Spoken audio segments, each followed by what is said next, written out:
Hey, y'all. Grab your sweet tea, your red wine, or whatever gets you through a messy family revelation, because you just stumbled into Tales of Auntie Ray. I'm your hostess with the mostest, T, Auntie Ray, coming to you from my front porch somewhere between gossip and grace. This channel is where we spell the real-life inspired stories of strong women, lion husbands, family money, and the kind of revenge that tastes better than a perfectly chilled rosé on a Texas summer night. If you like your drama served with a side of justice and a whole lot of glow up, hit that subscribe button, ring the bell, and let's get into it. Tonight's tale? Oh, honey, you're gonna need both hands for this one. Let's go. The first thing Sloane McAllister noticed when she walked into the executive boardroom of McAllister Energy was the smell. Old leather, Cuban cigars, and the faint metallic tang of money that had been sitting too long in the same pockets. The second thing she noticed was that every single man in the room was staring at her like she was the stripper who'd accidentally wandered into the wrong party. She was 34, 5'9" in bare feet, and wearing the same black Saint Laurent sheath she'd worn to her father's funeral 3 days ago. The dress still carried the faint scent of lilies and jet fuel from the private service at the hangar. She hadn't changed because she hadn't slept. She hadn't slept because the lawyer had called at 4:17 a.m. to tell her the will was being read today, not next week, and that her husband, Bo Baby Brady, former Texas Longhorns wide receiver turned full-time influencer, had already lawyered up. Sloane took the chair at the head of the table because it was the only one left. The rest of the board, 12 white men in varying stages of sunburn and suspicion, shifted like cattle sensing a storm. Eugene Hargrove, her father's attorney for 42 years, cleared his throat. Let's begin. He didn't bother with pleasantries. Big Jim McAllister never liked them either. I, James Robert McAllister, being of sound mind and cantankerous disposition, do hereby leave my entire estate, real property, mineral rights, stock holdings, cash accounts, aircraft, and the Dallas Cowboys season tickets in Section 118, Row 1, to my only child, Sloane Elizabeth McAllister, a collective inhale sharp enough to suck the wax out of a longhorn's ears. Eugene kept reading. Provided, however, that said inheritance shall be placed in the McAllister Legacy Trust, to be administered by Trustee Cole Brennan, former Chief Financial Officer of McAllister Energy, until such time as Sloane is prepared to assume full control. Distribution of principal shall be at the sole discretion of the trustee, with one ironclad condition. No funds, assets, or controlling shares may be transferred, pledged, or encumbered to satisfy claims arising from Sloane's marriage to Bo Brady should the marriage end in divorce. The room detonated. Bo, lounging against the back wall in a cream linen suit and no socks, straightened like someone had jammed a cattle prod up his spine. The hell, you say? Sloane didn't look at him. She was staring at Cole Brennan, who sat 3 chairs down on her right. Cole had worked for her father for 15 years. He was 42, quiet, broad-shouldered in the way men who grew up baling hay get broad-shouldered. He wore the same navy suit he'd worn to the funeral. But today, his tie was the color of a West Texas sky right before it tries to kill you. He met her eyes and gave the tiniest nod. Message received. I've got you. Bo stormed forward. That's bullshit, Eugene. Community property state. 9 years of marriage. I've got rights. Eugene didn't even glance up from the will. You have the right to remain silent, son. I suggest you exercise it. Sloane finally turned her head. Bo's face was the red of a Longhorns jersey, veins popping at the temples. The man had 1.8 million TikTok followers who thought he was God's gift to biceps and inspirational captions. Right now, he looked like a toddler who'd just been told the iPad was going in timeout. You knew, he hissed at her. You and your daddy planned this. I didn't, but I'm not surprised. Because Big Jim McAllister never trusted Bo Brady. Not when Sloane brought him home at 25, bronzed and grinning from a bowl game win. Not when Bo quit football after one lackluster season with the Cowboys and decided personal brand was easier than getting hit by 300-pound linemen. And definitely not when Bo started dropping hints about synergy between McAllister Energy and his energy drink sponsorships. Big Jim had called Bo a walking participation trophy to his face exactly once. Bo had laughed it off on camera. Off camera, he told Sloane that her father was a dinosaur who didn't understand modern wealth. Turns out, the dinosaur had teeth after all. The board meeting dissolved into chaos, but Sloane was already moving. She had a lunch reservation at the mansion on Turtle Creek and a sudden, blinding need for a martini the size of a gasoline tank. Cole caught her in the hallway. "Your dad asked me to start digging 6 months ago," he said without preamble, quietly. "Digging?" Bo's been talking to a shell company out of Cyprus. They want to buy McAllister Energy for parts. Strip the assets, lay off 2,000 roughnecks, flip the mineral rights to the Russians. Your husband was ready to vote your proxy the minute Big Jim was in the ground. Sloane felt the floor tilt.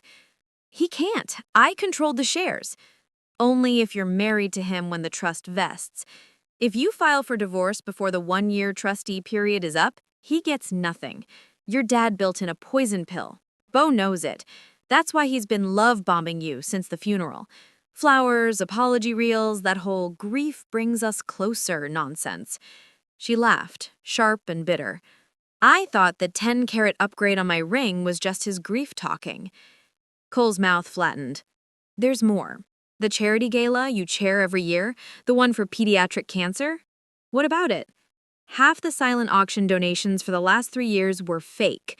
Bo was taking the cash, laundering it through a sports betting app registered to his LLC, then writing it off as charitable contributions. IRS is already sniffing. Sloane closed her eyes. She could hear her father's voice, gravelly from a lifetime of cigars and shouting at rig workers. "Never marry a man who loves your money more than he loves you, darlin'. He'll smile while he bleeds you dry." She opened her eyes. "What do we do?" "We bury him," Cole said simply. "But we do it loud, and we do it at the Texas Oil Baron Ball. 3 weeks, black tie. Every camera in the state will be there. Bo's been hyping it as his comeback after retiring from influencing. We give him the stage, and then we drop the hammer." Sloane felt something inside her chest unclench for the first time since the helicopter carrying her father had gone silent over the Gulf. "Book the ballroom at the Jewel. And tell the caterer I want the Wagyu flown in from Japan. If I'm burning my marriage to the ground, I want it to taste expensive." 3 weeks is a lifetime in Texas. Sloane spent hers like a general preparing for war. She moved out of the 14,000-square-foot mansion in Highland Park and into the penthouse at the Ritz-Carlton. She hired a forensic accountant who'd once taken down a Colombian cartel. She sat in windowless rooms while Cole laid out spreadsheets that looked like crime scene photos. And every night, Bo blew up her phone. "Baby, come home. We can fix this. Your dad was sick. He didn't mean it. Think of the brand, #PowerCoupleGoals." She screenshotted everything. Evidence. The day before the ball, Bo showed up at the hotel with a camera crew. "Sloane, babe." He waved like they were still the golden couple of the SEC. "Let's show the world we're stronger than ever." Security escorted him out. The video went viral anyway. 1.2 million views in 6 hours. The comments were brutal. "He's giving me the ick. Run, girl. That man is human spam." Sloane watched it once, then turned her phone off. The night of the Oil Baron Ball, Dallas glittered like a drag queen on New Year's Eve. Limousines snaked down Main Street. Longhorns made of ice sculptures pissed bourbon into crystal punch bowls. Women wore gowns that cost more than most roughnecks made in a year. Sloane wore red, blood red, custom Oscar de la Renta with a neckline that plunged like oil prices in 2020. Her grandmother's rubies flashed at her throat.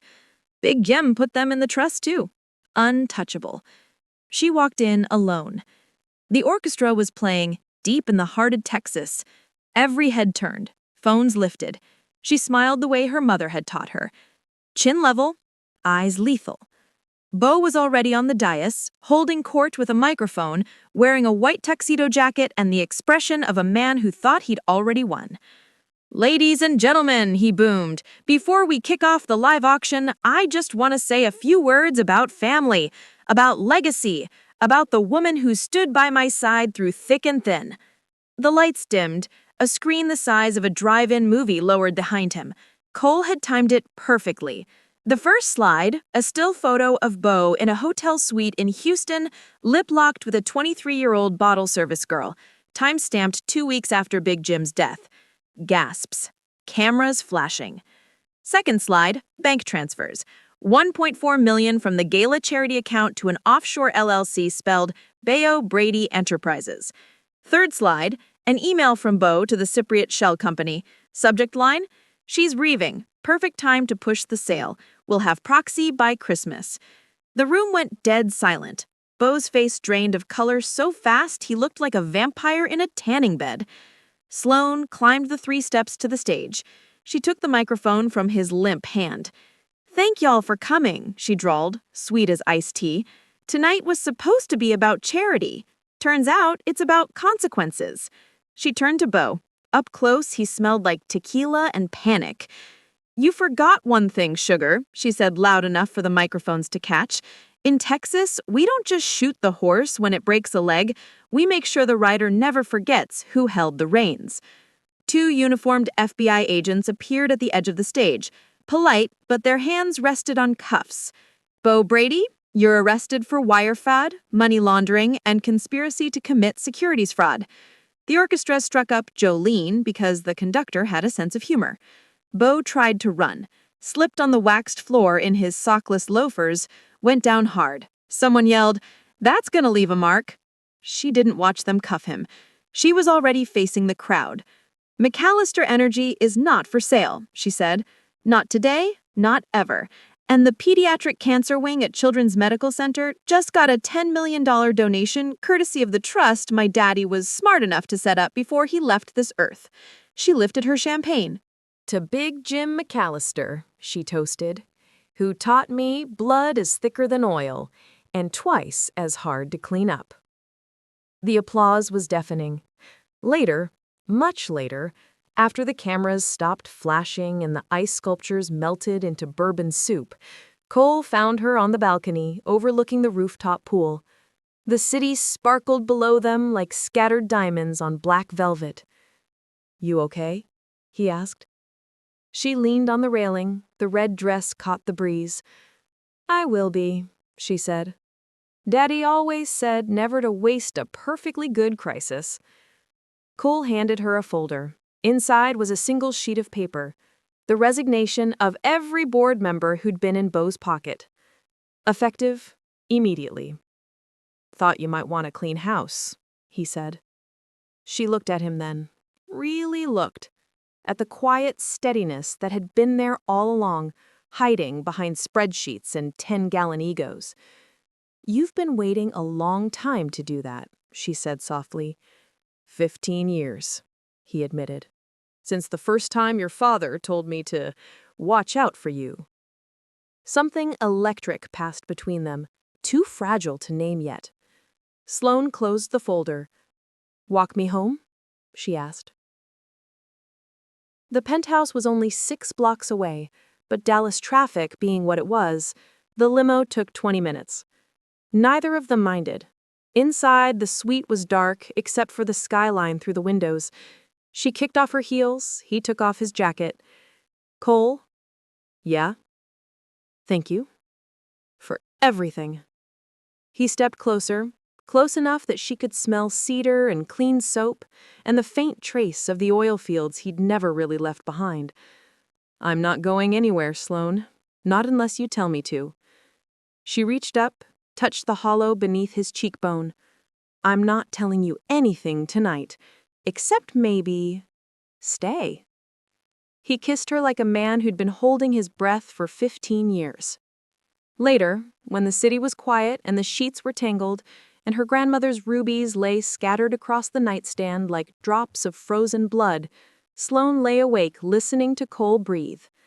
She thought of her father, somewhere up there, drinking bourbon with the angels and laughing his ass off. She smiled into the dark.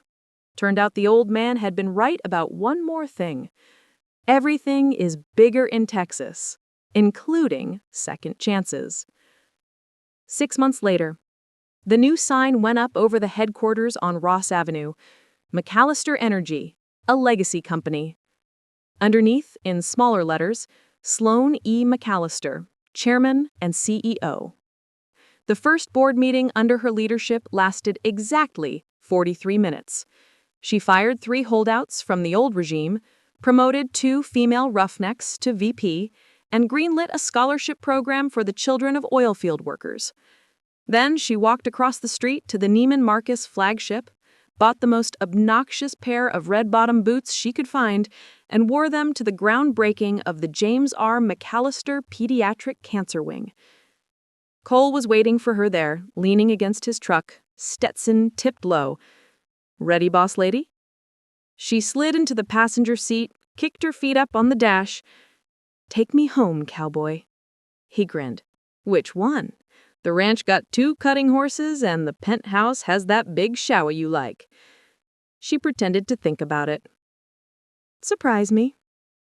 He put the truck in gear and pointed it west, toward the setting sun, and the wide-open land that had always belonged to her, and now always would.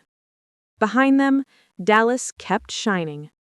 But out here, the sky was bigger. And for the first time in her life, Sloan Elizabeth McAllister owned every damn inch of it.